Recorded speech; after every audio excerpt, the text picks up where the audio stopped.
Now let's focus for a while on Maurice Strong and his incredible impact on the planetary scale green and clean agenda.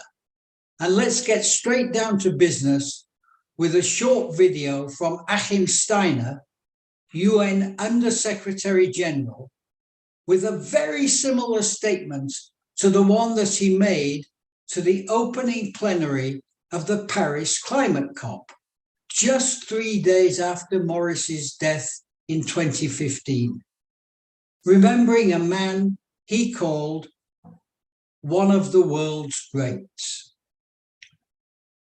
Maurice convened the first ever international expert group meeting on climate change, a clear demonstration of how he was way ahead of the curve. He shepherded in a range of vital global environmental governance processes, from the original Rio Earth Summit, Agenda 21 and the Rio Declaration, to the launch of the UN Framework Convention on Climate Change and the Convention on Biological Diversity. Crucially, Maurice ensured the full participation of developing countries in these processes that included listening closely to those who were feeling marginalized, as well as indigenous people and those who were the poor in the world. He was also a champion of nature-based solutions. He always saw the human species as part of the greater natural whole. He always identified the incredible capacity of nature to provide answers that even the most sophisticated technology and science still cannot match to this day. It is also very welcome to see that leaders of the travel and tourism industry are getting behind the SunX initiative and are committing to climate-friendly travel, helping us to meet our climate goals. This is a step that I believe Maurice Strong would have welcomed. Maurice will be forever remembered for placing the environment on top of the international agenda at the heart of development, with people and the planet being an integral part of that agenda. His courage, his entrepreneurship, his brilliance will continue to inspire me personally, and I know many generations to come. It is on his legacy that many of us are building today, with the hope that we can address the great challenges of the 21st century with the pioneering work that he was so much part of.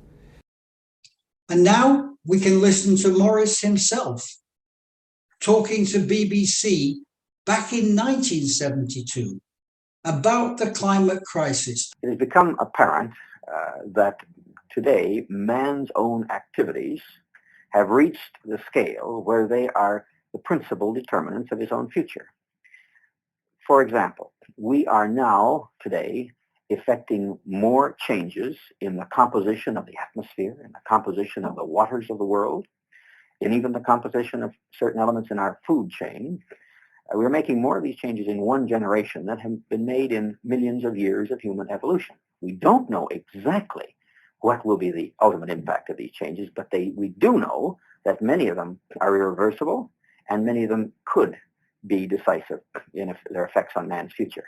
This question is not a matter of one man or one group of people's predictions. It's a matter of the fact that an increasing number of very serious-minded scientists have produced evidence from a whole series of events, many of them the well-known pollution or environmental problems that have come to our attention, that the natural world in which man lives and on which he depends is indeed deteriorating, is being destroyed in many instances at a rate that is accelerating, and that can only continue to accelerate unless we begin to control the activities that are having this destructive impact.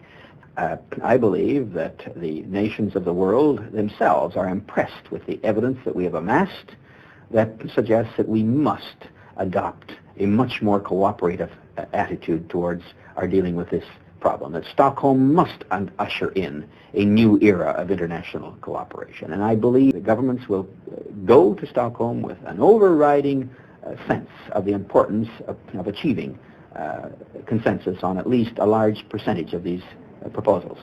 And I'm sure you will agree that this shows the incredible vision of the man in singling out climate change as the global challenge half a century before it was a popular issue.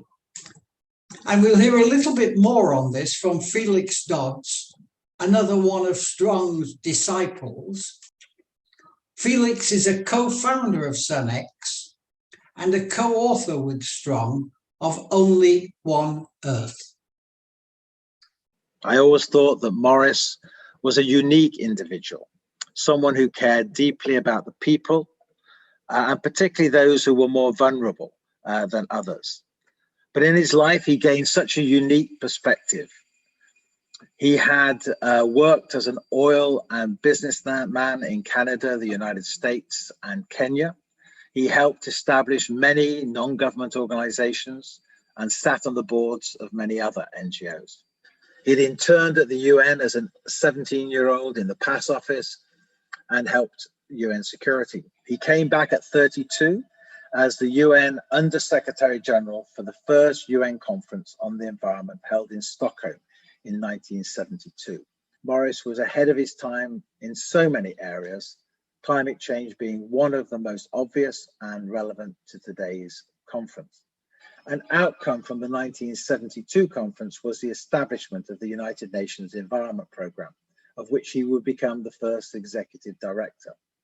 In 1990, he was asked by the Secretary General of the UN to be the head of the Rio Earth Summit, which would happen 20 years after the Stockholm conference. In his career, he would eventually be appointed by different Secretary Generals 7 times to the post of Under-Secretary General. I wanted to focus on one of his greatest achievements, and that was the shepherding of the 1992 Rio Earth Summit. The core text, Agenda 21, a 40-chapter blueprint for how to approach the 21st century. It covered social, economic, and environmental sections, as well as for the first time recognizing 9 stakeholders in society. This included industry and non-government organizations, but it also gave a unique space for young people, for indigenous peoples, and for women. The idea of stakeholder has had a huge impact as a concept, whether it's in the international negotiating processes, or it's at the national level, or at the local, or at the community level. The idea of stakeholders can be traced back to Agenda 21 and to Morris Strong. The second main outcome was meant to be an Earth Charter, but that didn't happen. But still a very important document was negotiated, the Rio Declaration. 27 principles, such as the polluter pays principle, the principle of prior informed consent, the right to development, common but differentiated responsibility, have found their way into international treaties and also into national law. So played a really important role in the last 30 years or 20 years. The third and the fourth outcomes were the 2 conventions on biological diversity and climate change. Finally, I had the pleasure of working on what would be Morris's final contribution to a book, Only One Earth, which takes the reader from the 1960s to the Rio +20 summit in 2012. Underlying this book and the work of Morris and his unique network of stakeholders is the recognition that thinking globally and acting locally isn't enough. We need to think and act at all levels and in all aspects of our lives if we are going to live sustainably on this only one earth. Thank you very much. Thank you, Felix. And now we're going to hear from Jingfeng Zhu, the Secretary General of CBC GDF in Beijing. CBC GDF is the China Biodiversity Conservation and Green Development Foundation, and it's one of the most active and significant organizations of its kind in China. China is a place where Morris Strong spent much of the latter years of his life, and he firmly believed that China would be a key to dealing with the climate crisis and to taking a global leadership role in this respect. Jinfeng. This April 29th is the 93rd anniversary of Mr. Maurice Frederick Strong's birthday. We are here to celebrate, to remember, to learn, to continue our journey started by Maurice Strong and for a better world, for a sustainable future. In 19th of last century, Maurice came to me firstly for Global Compact. He is promoting Global Compact to China.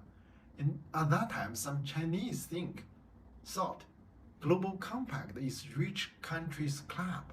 But Maurice told me Global Compact is all countries' club. All enterprises must follow certain new regulations, new guidance to do their business. That is for the sustainable world. We must do that way. Starting that time, we work very closely, and I learned a lot. We learned a lot from him. Not only Stockholm, Real Earth Summit. In this year, we attend the UN headquarters at New York, preparing for the Stockholm Plus 50 conference. We are not here for the conference. We are not here to remember him. We must continue his journey. And the UNEP was started by Maurice Strong 50 years ago. And this year, in China, we are organizing some small workshops to remember him, to learn, to study what we should do for further. We are preparing for UNEA 5, and we want to include as much as important information to remind us from early lectures by Maurice Strong. And thanks to Jeffrey, we have now SunX Strong Universal Network. This is a great initiative. Our foundation from China, work very closely with SunX. We want to promote sustainable, we want to promote the shared future for all human beings, for all lives in the planet. And the Green Growth set it up by Maurice, Jeffrey, Felix, and we will continue to work on this, and especially after the COVID-19 pandemic, where we have a global tourism as it was, no, we are going to have a new one. And in China, we also very actively participate in the COP15 of CBD, and we're also preparing for this year's final version of the COP15. Biodiversity is also a very important part started by Maurice in 19th of last century. Of course, we all know the result is not good enough. None of the recent tasks are accomplished by us. We need a more profound, more ambitious goal to accomplish, because there is no time for us. We need speed up. Dear Maurice, we are here to follow your guidance, and we are here to achieve what you wish about a sustainable world. Thank you. Thank you so much, Jinfeng. It's always a pleasure to listen to you, and an even greater pleasure to work with you. And I look forward to a lot more collaboration going forward. Thank you. And next, a word from 3 colleagues whose organizations are providing mementos of this event for the 2nd year in a row, and we're very grateful to them. First, Professor Arthur Dahl, on behalf of ECPD, the European Centre for Peace and Development, who are giving a copy of their legacy book, Remembering Maurice F. Strong, electronically to all of you.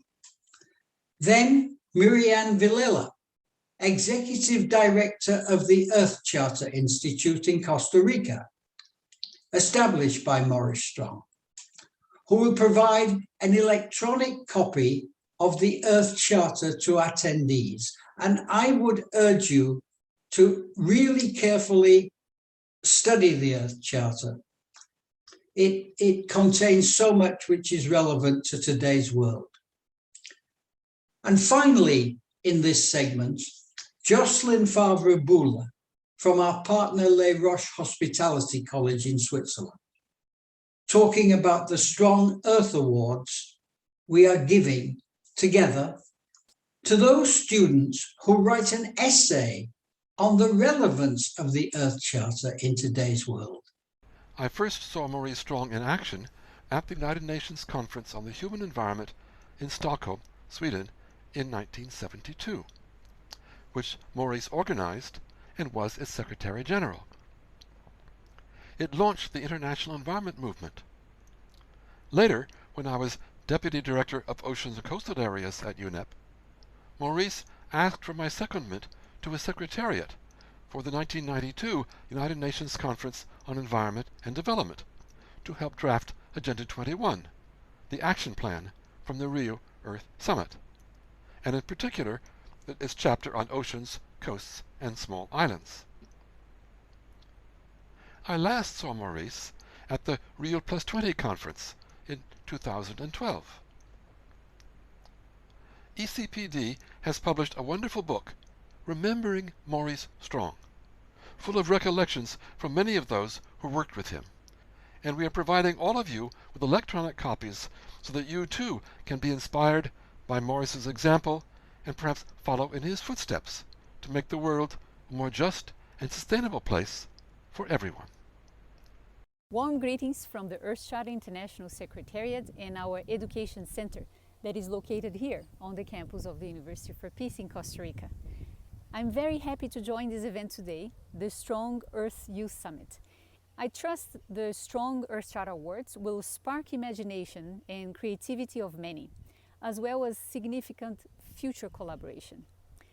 Mr. Strong was someone who really understood the importance to work collaboratively across generations, across cultures and areas of knowledge, and who clearly visualized that collaboration requires the capacity to respect and care for others, and also the ability to communicate well. He had that kind of exceptional leadership that was able to engage people from around the world, to join efforts and collaborate for a global social betterment. He had the art of articulating shared vision and global collaboration. I would say a real model of a 21st century leader. I can say this because I had the opportunity to follow his footsteps from very close in different stages or agendas. First, in the organization of the 92 Earth Summit, then in his efforts to organize what he called the unfinished business of the Earth Summit with the Earth Charter Initiative and the space to empower and articulate the work of various actors of society, civil society, youth, business, through the Earth Council. And then finally in his efforts to revitalize the University for Peace, which was established by the United Nations over 40 years ago. As for the work to move forward with the idea of the Earth Charter, the vision was to craft in one document the values and principles that could guide humanity towards a more just, sustainable and peaceful world. Therefore, in 1994, Mr. Strong joined efforts with Mikhail Gorbachev, and together they launched a process to ensure that the Earth Charter would be drafted through a broad participatory consultation process that would bring together the voices of diverse cultures from all regions or all main regions of the world. And so that's what happened. The Earth Charter was then launched in the year 2000, is actually the result of a worldwide multicultural, multisectoral dialogue and consultation process to identify common shared values that could guide humanity towards a more just, sustainable and peaceful world. However, he and many others involved in this did not want that process to stop there, just as a document, but they envisioned the Earth Charter being used as an ethical reference for decision making. being used as an ethical compass, and above all, as an educational instrument. Therefore, for the past 20 years, we have been working to implement that vision, especially in engaging, empowering, and educating young people from all around the world to be ethical leaders, committed to sustainability and committed to making this world a better place. Through our education center, the Earthshatter Center for Education for Sustainable Development, and our UNESCO chair that we coordinate here, we implement a Young Leaders program through a 10-week leadership, sustainability and ethics course that is engaging young people that are between 18 and 30 years old from around the world. And with this effort, we seek to expand young people's vision and consciousness regarding our interconnectedness and our interdependence with the large living world, our interdependence with the community of life, and also regarding how we ought to relate to one another in the large living world. I trust this effort of launching the Strong Earthshatter Award.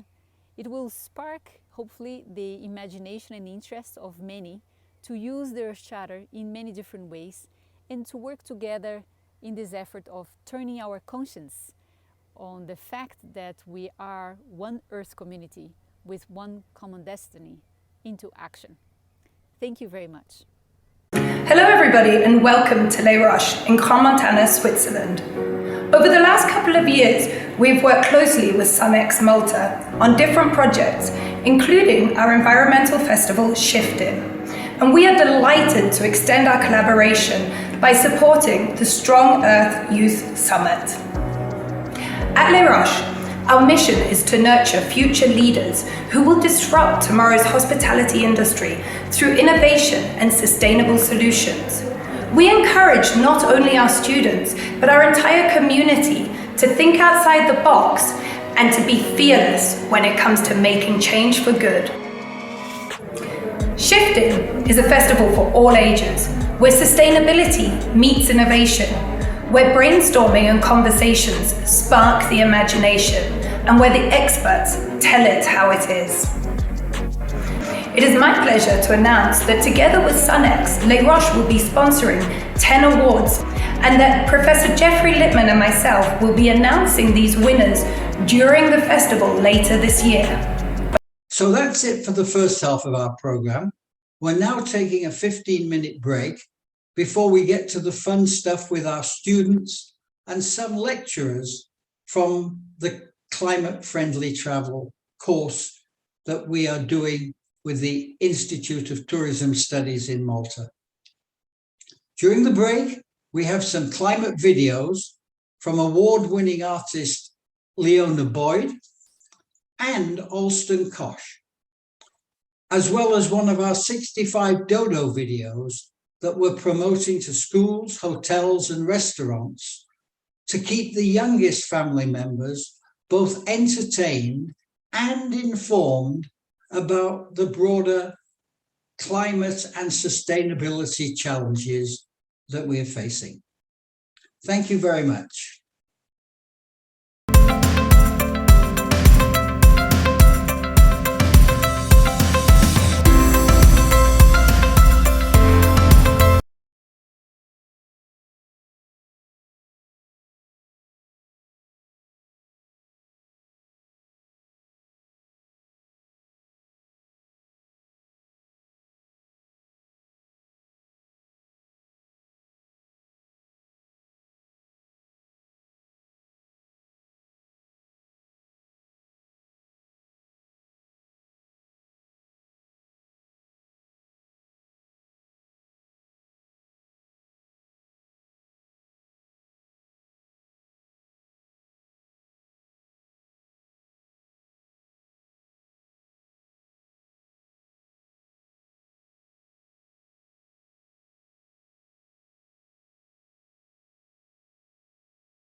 So good luck and can't wait to see you at Shifting